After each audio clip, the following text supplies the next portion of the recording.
মানুষগুলো বিভিন্ন জায়গায় আটকে আছে। আমরা চেষ্টা করবো এই মানুষগুলোকে কিভাবে এখান থেকে মুক্ত করা যায়, অন্তত ওনাদের সাথে আলোচনা করবো এখানকার সরকারের সাথে। আমরা যেটা জানি, মালয়েশিয়া বললেই আমরা মনে করি যে ঠিক আছে শ্রমিক, এই শ্রমিকদেরকেও আমরা চাইছি যে পরবর্তীতে যারা আসবে শ্রমিক, ওনাদেরকেও আমরা চাইছি শুধু যাতে অদক্ষ শ্রমিক না আসে, দক্ষ শ্রমিক যেতে আছে দেশ থেকে সবাই শ্রমিক। ইভেন আমিও একজন শ্রমিক, আমি যখন কাজ করছি আমিও শ্রমিক, হয়তো ডিফারেন্ট প্যাটার্নের শ্রমিক, কিন্তু আমিও একজন শ্রমিক। কাজেই বাংলাদেশ থেকে যারা আসবেন, সেটা মালয়েশিয়া হোক, পৃথিবীর অন্য কোনো দেশে হোক, তাদেরকে আমরা ট্রেনিং দিতে চাইছি। এই যে এখান থেকে আমি চায়নাতে যে যাব, এখান থেকে সেখানে তাদের সাথে আলাপ করব, এখানে মালয়েশিয়ানদের সাথে আলাপ করব, এর মধ্যে আমাদের জার্মানদের সাথে আলাপ হয়েছে, জাপানিজদের সাথে আলাপ হয়েছে, আমাদের ব্রিটিশদের সাথে আলাপ হয়েছে। আমাদের দেশে যে টেকনিক্যাল ইনস্টিটিউশনগুলো আছে, এগুলো আমরা ডেভেলপ করতে চাই, এগুলোকে আমরা আপগ্রেড করতে চাই। কি আপগ্রেড করতে চাই? আমরা কাজ করছি, আমরা বের করার চেষ্টা করছি যে আমাদের দেশের প্রায় 1.5 কোটি মানুষ পৃথিবীর বিভিন্ন দেশে আছে। এই 1.5 কোটি মানুষগুলো সাধারণত কি ধরনের কাজ করছে, 1 নম্বর। দ্বিতীয়তে হচ্ছে যে আগামী 10 বছর কোথায় কোথায় বাংলাদেশ থেকে মানুষ বিভিন্ন টাইপের কাজ নিয়ে, বিভিন্ন ডিফারেন্ট ক্যাটাগরির জব নিয়ে তারা যেতে পারে, কি সেগুলো, সেটাকে আমরা বের করার চেষ্টা করছি। অলরেডি দায়িত্ব দেওয়া হচ্ছে সরকারের কনসার্ন ডিপার্টমেন্টকে, তারা কাজ করছে, সেটা বের করার চেষ্টা করছি। সেইভাবে করে আমরা আমাদের লোকজনকে রেডি করব। যেমন ধরেন, আমরা যদি জাপানের কথা ধরি, জাপানিজদের সাথে আমাদের যেটা কথা হয়েছে, তারা তাদের দেশে নিশ্চয়ই আপনাদের ধারণা আছে, এখান থেকে তো খুব বেশি দূরে না, তাদের দেশের পপুলেশন কিন্তু এখন মাইনাসের দিকে, অর্থাৎ তাদের দেশে বয়স্ক মানুষের সংখ্যা বেশি, কর্মক্ষম বা ইয়াং মানুষের সংখ্যা কম, তাদের দেশে কমে যাচ্ছে ধীরে ধীরে। ফলে তাদের বড় 2টো সমস্যা দেখা দিচ্ছে। এক, তাদের যে কৃষি জমিগুলো আছে, এই কৃষি জমিগুলোতে তাদের কাজ করার মানুষের সংখ্যা কমে যাচ্ছে, তার পাচ্ছে না।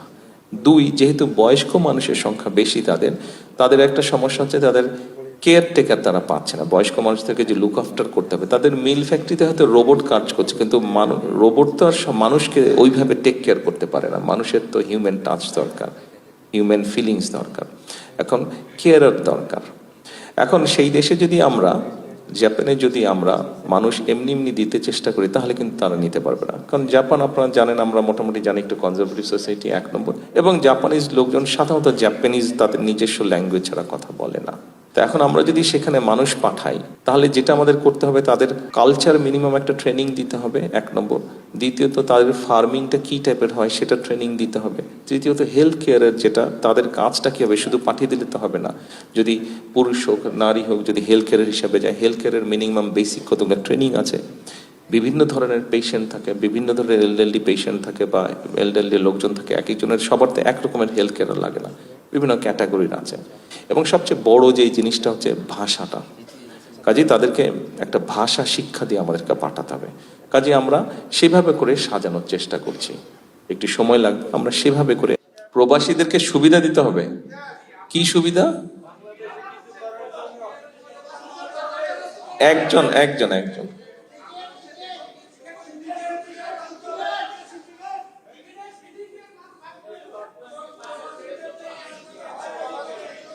আচ্ছা ভাইরা, সবাই একটু চুপ করবেন। আমি এটাই চাচ্ছিলাম, এই যে এখন মাত্র এই গত কয়েক সেকেন্ডে যে ঘটনাটা হলো, এই ঘটনাটা আপনাদের সবাইকে দেখানোর জন্য আমি এটা চাচ্ছিলাম। কি সেটা জানেন? আপনারা সবাই একসাথে কথা বলেন, কেউ কাউকে কথা বলতে দিচ্ছে না। আপনারা সবাই, কেউ কাউকে কথা বলতে দিচ্ছে না। তার ফলে কি হচ্ছে জানেন? কোনোটাই হচ্ছে না।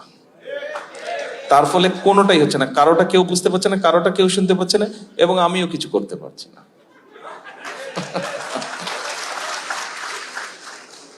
এই জায়গাটা থেকে আমাদের আসতে হবে। প্রিয় ভাই বোনেরা, প্রিয় প্রবাসী ভাইয়েরা, দেখুন, আপনারা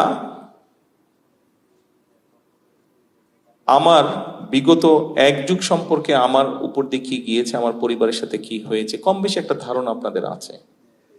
আমি কয়েকদিন আগে বাংলাদেশের বেশ কিছু সাংবাদিক ভাইদের সাথে আমি কথা বলছিলাম। সেখানে আমি একটা কথা বলেছিলাম, সেখানে ওনাদের সকলের সামনে আমি একটি কথা বলেছিলাম। দেখুন, বিশেষ করে 1/11 পরে এবং তারপরেও বিভিন্ন সময় কতগুলো ঘটনা ঘটেছিল আমার সাথে, কতগুলো ঘটনা ঘটেছে আমার মায়ের সাথে, কতগুলো ঘটনা ঘটেছে আমার বাবা ভাইয়ের সাথে, বিভিন্ন ঘটনা ঘটেছে। আপনাদের হয়তো ভুলে গেছেন, সেই সময় হয়তো অনেকেই দেখেছেন, বাট এখন ভুলে গেছেন। আম্মা একবার, না ভুলে গেছেন, যেটা আমি বলবো ভুলে গেছেন, ভুলাটাই স্বাভাবিক। সেটা হচ্ছে আম্মা একবার খুব অসুস্থ হয়ে গিয়েছিলেন। সেই সময় একটি হসপিটালে অ্যাম্বুলেন্স চাওয়া হয়েছিল, তারা অ্যাম্বুলেন্সটি দেয় নাই সেদিন। ঠিক আছে, এখন এক মিনিট, আমি যেটা বলতে চাইছি দয়া করে একটু শুনুন। তারা সেটি দেয়নি অ্যাম্বুলেন্সটি। এখন আজকে এই মুহূর্তে বিএনপি দেশ পরিচালনার দায়িত্বে আছে, I am the prime minister. আমি চাইলে ব্যক্তিগত আক্রোশ থেকে হয়তো আমি প্রতিশোধ নিতে পারি, কিন্তু আমি যদি নেই তাতে বেনিফিটটা কি হবে বলতে পারেন? কোনো বেনিফিট হবে কারো? কোনো, হ্যাঁ, কোনো বেনিফিট হবে না। যেই কথাটি আমি বলতে চাইছি, আমি গত প্রায় কতক্ষণ ধরে কথা বলছি, 1 ঘন্টা হচ্ছে। এই যে গত 45 মিনিট ধরে কথা বলছি, গত 45 মিনিট যাবত কথা বলছি, যে জিনিসটা আপনাদেরকে বোঝাতে চাইছি সেটি হচ্ছে যে দেখুন, আমাদেরকে একটি বিষয় থেকে বের হতে হবে। আপনাদের সামনে যে পরিকল্পনাগুলো তুলে ধরলাম, এই পরিকল্পনাগুলো আমাদের সবার জন্যই আমরা করেছি। আমরা যদি সকলে মিলে হইচই করি, সকলে মিলে যদি শুধু নিজেরটা দাবি করি, তাহলে কোনোটাই হবে না। শুধু যদি নিজেরটা আমরা চিন্তা করি, কোনোটাই হবে না। দেশ আমাদের সবার, আমাদেরকে সবাইকে ধৈর্য ধারণ করে ধীরে ধীরে এগোতে হবে। সেজন্য আজকে আপনাদেরকে বলবো, আপনি প্রবাসী, হ্যাঁ আপনি প্রবাসী, আমিও তো দেশি। আপনার যেরকম দেশের উপরে দাবি আছে, আমার উপরে দেশের উপরে দাবি আছে, রাইট? আসেন না কথাটাকে চেঞ্জ করি আমরা। দাবি কথাটা কেন আমরা বারে বারে বলি, কেন আমরা ভিন্নভাবে চিন্তা করি না? আমরা দাবিটাকে ভুলে গিয়ে কেন আমরা বলি না, প্রবাসী হিসেবে আপনার যেরকম দেশের প্রতি কর্তব্য আছে, দেশি হিসেবে আমারও তো দেশের প্রতি কর্তব্য আছে। আসুন না আজকে আমরা আমাদের কি দাবি আছে সেটা থেকে বেরিয়ে এসে আমরা চিন্তা করি আমাদের কি কর্তব্য আছে দেশের প্রতি, what we can do for the country. আমরা কি নিব দেশ থেকে? দেখুন, দেশ থেকে কেউ একজন, একটি গোষ্ঠী